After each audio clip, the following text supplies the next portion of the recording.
Thanks for joining us tonight. It's our once a month, third Wednesday Museum After Hours. And tonight we're going to be talking about the Bauer Harness and Saddlery Shop that was here in Fredonia. We have an excellent scrapbook that has been donated to us by the Bauer family, telling about this business that for about 40, 50 years was a thriving business and a necessary business here in Fredonia. So tonight I'd like to tell you about that. It's the A. Bauer and Sons Harness and Saddlery Shop. The Albert Bauer family originated in Germany and immigrated to the U.S. in 1881 in search of a better life in an environment of opportunity and goodwill. At the time, their son Charles was 14 and facing military conscription. Wilhelmina Bauer was keen to keep her son out of Kaiser's armies, and she provided the impetus for the move to America and on to Kansas. Their original plan was to establish a home in Wisconsin, but at the request of Bertrand Lothar of Fredonia, who was visiting his native Germany, they decided to settle in Kansas. They located first on a farm in Wilson County and then spent 1 year in Elk County.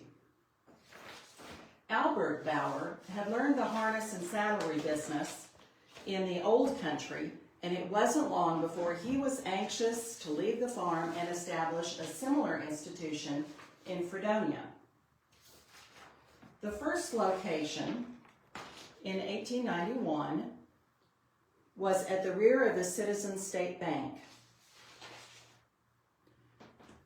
1 year later, Mr. Bauer purchased the structure at 321 North 6th Street and started a harness shop that later was to be known throughout the state for its workmanship. Now I want you to look closely at this photograph, because 321 North 6th Street is just just south of the current Paradise Bar and Grill. So if you are standing in front of Paradise, which would be this structure, you will still see these columns on either side. That's what remains of the original structure. Of course, it is now one story, that's all gone up there, but the saddle shop was right here. It says Harness and Saddlery, and this is where the building that is labeled Midwestern Litho is. Albert Carl Bauer had 4 children, 3 sons and 1 daughter. Charles A. Bauer was the oldest, and he died, well, doesn't want to stand, does it? He died in 1945 at the age of 77. Gustav lived to be 25 years old, dying in 1900, and Herman was the youngest son. He died in 1883 at only age 6, so he's not in this photo. Daughter Hulda died in 1911 at age 33. There are several photos that include both Charles and Gustav with their father in front of the harness and saddlery business, so we know those were taken prior to 1900 when Herman died. If you look at some of the early advertising promotional items, you'll see that the name of the business was A. Bauer and Sons on that one, with the location as opposite the Opera Block. A later promotional item states the business name A. Bauer and Son. This reflects the likelihood that Albert altered the business name after Gustav passed away. Albert had learned his trade the hard way in Germany and was taught to do everything perfect, to neglect not a single stitch, to use the best materials, and to rest more content on good workmanship than on profit. Albert passed these standards along to his sons, and in all the years of the business, they remained true to his teachings. His product reached out farther and farther onto the farms of the area until the words "Bauer made" were all that was necessary as a guarantee of quality. Charles Bauer continued to serve the public. in the harness and saddle business after the death of his father in 1919. He used only the best of materials and the most painstaking workmanship in the repair work. In later years, he added a leather goods line that was also recognized for its quality. The shop was always well equipped to do all kinds of general repair work, but during 1913, Charles added the new Campbell machine that was such an improvement over the old stitching horse. Only master mechanics could handle the new machine, and Charles was proud of the superior character of his work. If you look at this photo, you'll see that Campbell machine there on the counter. We're just so thrilled to have these quality photographs that most of these were included in this scrapbook. This particular one you're looking at now was in our collection. The local business was not just a means of earning a livelihood for the Bauer men, but was a ministry of service to the farmers and other citizens of Wilson County.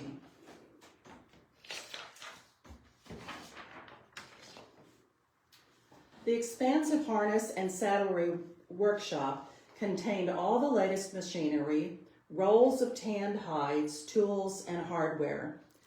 In a closed-off space were two large vats filled with neatsfoot oil, into which the harnesses, new and old, were soaked for several days and left to drip.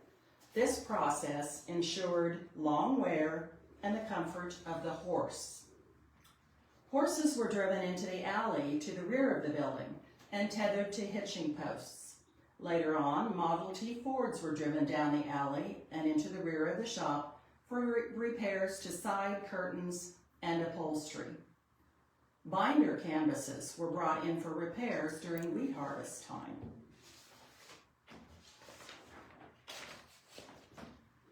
As time went on, showcases filled with leather handbags, wallets, and leather gifts items were added to the floor space in the front of the shop, in back of which were shelves of luggage and trunks.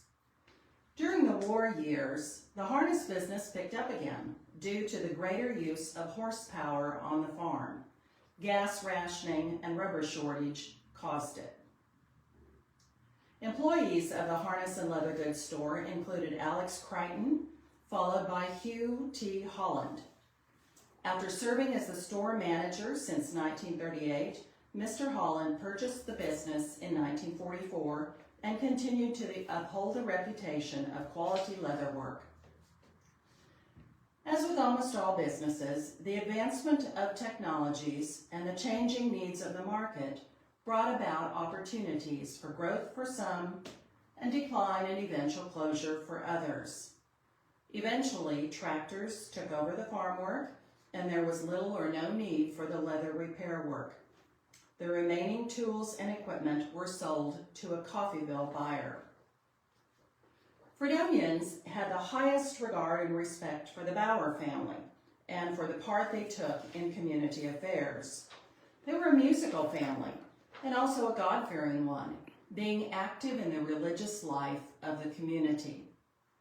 A number of the family members served in the military during World War II.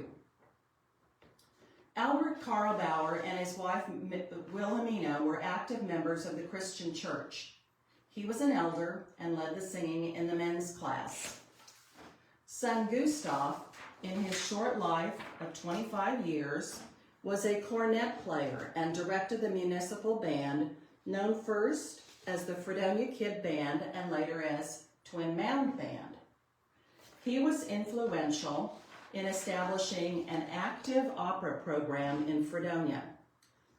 Thurlow Lawrence, a well-known musician and composer, came from Wichita to direct productions. Lawrence's wife was a popular soloist with Fredonia opera audiences. The Opera Block, as it was known, was located on the south side of Madison Street between 6th Street and the adjacent alley.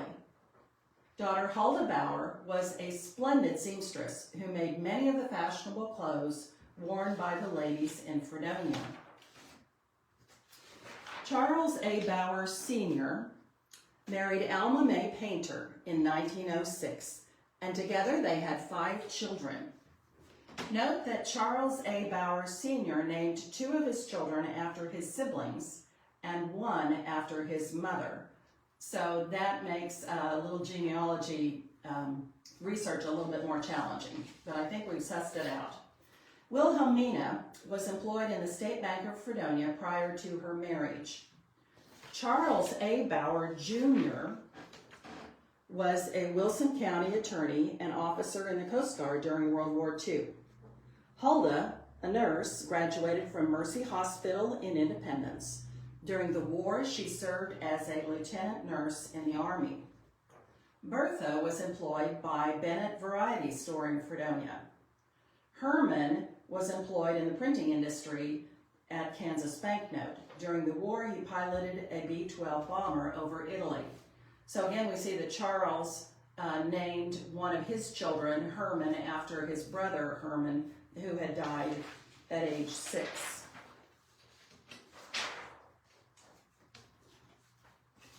Bach Elder Cemetery in Wilson County is the final resting place of Albert Bauer and his wife Wilhelmina, as well as 4 of their children. Several of Charles Sr.'s children are known to be buried in Santa Fe National Cemetery in New Mexico. In the final years of her life, Charles Sr.'s wife Alma had moved to Santa Fe to be near her daughter Bertha. And so ends the story of one of the oldest and unquestionably among the most important business institutions in the city of Fredonia. To quote the Fredonia Daily Herald, "Fredonia is grateful to this pioneer merchant who has contributed much to the industrial life of the city."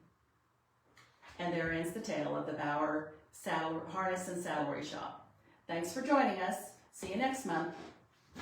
How do you finish?